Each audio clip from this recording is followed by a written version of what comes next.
Amanda Serrano faces Katie Taylor for all Taylor straps at the female light division. Let's get straight into it. Taylor is an orthodox fighter while Serrano is a southpaw, making this an open stance fight in which both women have experience. Taylor's last fight versus southpaw was against the talented Natasha Jonas. Let's break down the performance. Katie Taylor's offense starts with the great feint game. Taylor utilizes level change feints, hand feints, and foot feints to disguise her timing and force favorable reactions from her opponents, which sets up the rest of her offense.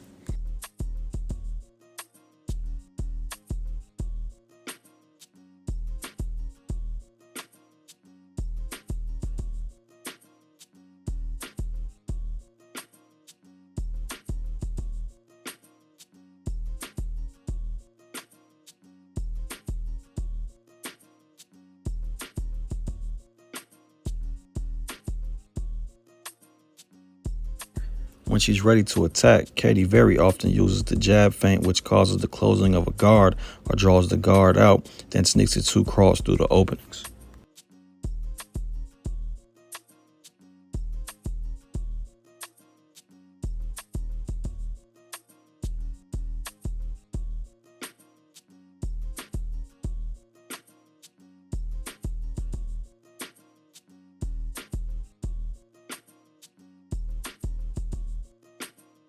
Taylor has very quick hands that she relies on when she throws combinations. A pendulum step usually puts Taylor in range to unleash the attack, and she typically controls the power as she first probes shots in spots where she intends to move her opponent's guard to land the harder shots in a different location. Taylor has excellent punch placement and accuracy.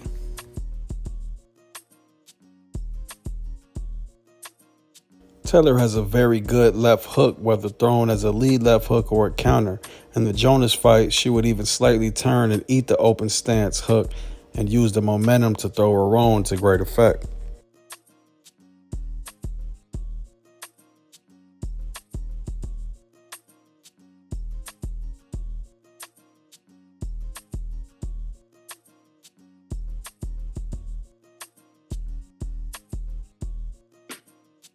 On the inside, Taylor again relies on her quick hands to drill her opponent and essentially overwhelm with speed. But her positioning is great as she keeps proper distance to avoid smothering her own work. She's in this seventh round here. Goes back to what you said earlier, Paul. And Taylor takes it well there, effectively, Jonas. Taylor showed high-level guard manipulations like the peel and frames, making attacking and transitioning to defense easier and more effective.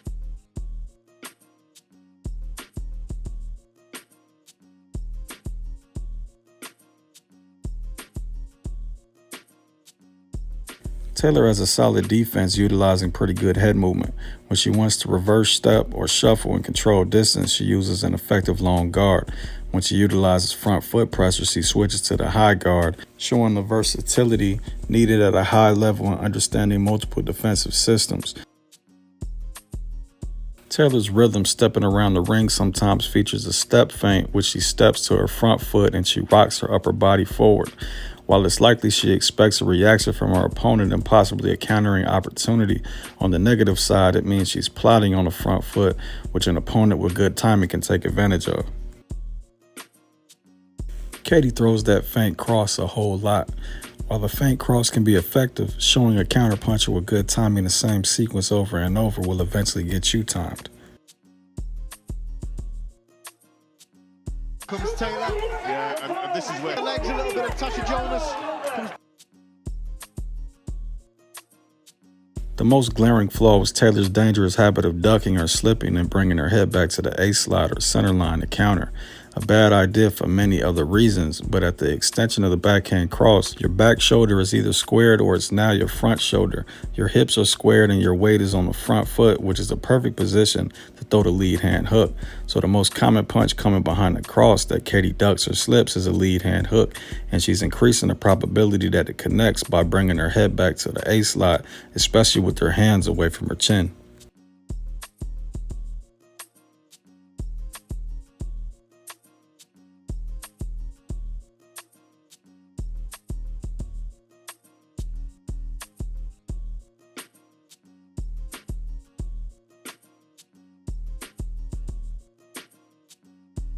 Amanda Serrano is a southpaw who of course fights open stance fights all the time due to orthodox fighters outnumbering the southpaws. The last competition relative full fight I could find was against former champion Daniela Bermudez.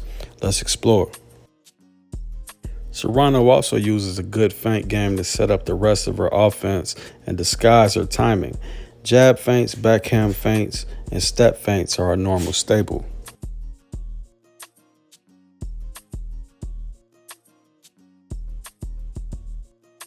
Instead of the feint crosses like Taylor, Serrano feints turn into lead backhand crosses and lead backhand hooks. The nonchalant no-step or rhythm step setups allow the backhand to often surprise unsuspecting opponents.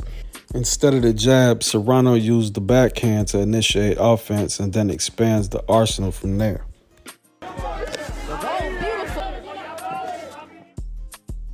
After the backhand is thrown, you're in perfect position for a lead hand hook, in which Serrano elects to turn into a swivel jab, expanding the lead backhand into a combination, or the 1-2, then the swivel jab. Really sharp round sets forth with the combination. After the lead backhand, Serrano expects to counter where she can transition the defense with a quick pull, then return fire with the quick jab very efficiently. Serrano also has a very nice jab off the back foot while she's reverse stepping and shuffling, controlling distance. Fighters in the great rivalry, but anything strategic, and While she's highly skilled with all her backhand setups, Serrano still excels in her body work.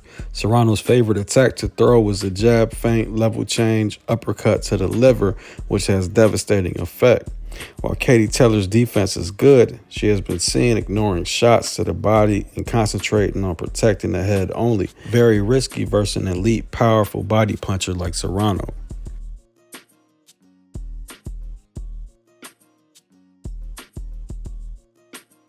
Good left hand. She's worked on improving her. Good left hand to get out of trouble. Oh, and now it looks like Serrano's rhythm, head movement, and dance-like footwork makes her one of the slickest, if not the slickest, women in the sport of boxing.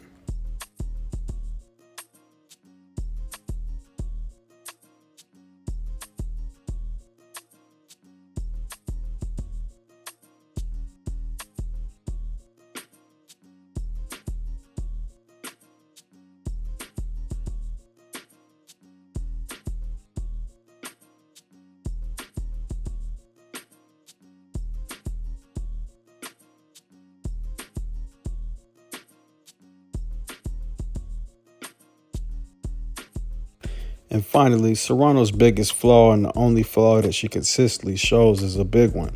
Her hands are never home. When she throws her left hand, her right hand is away from her chin. When she throws her right hand, her left hand is away from her chin. When she throws her jab never comes home. How she deals with the counter lead hand hooks from Katie and these quick combinations with her hands down, we will all have to see.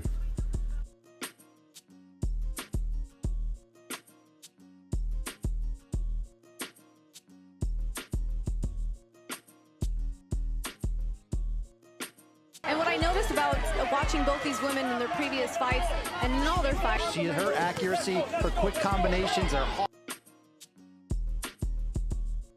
Should be a hell of a fight. I'm only betting if I see crazy odds either way, and it doesn't look like we're going to get that. It's a 50-50 fight in my book. Tell me who y'all got. Let me add this. Both these female fighters are standout fighters and well known. The difficulty I had finding relative film on YouTube, which is one of the biggest platforms promoting boxing, is a disgrace. If you want women's boxing to elevate, let the content creators do what they do. As always, thanks for watching. Smash the like button, subscribe, and hit that notification bell. Peace.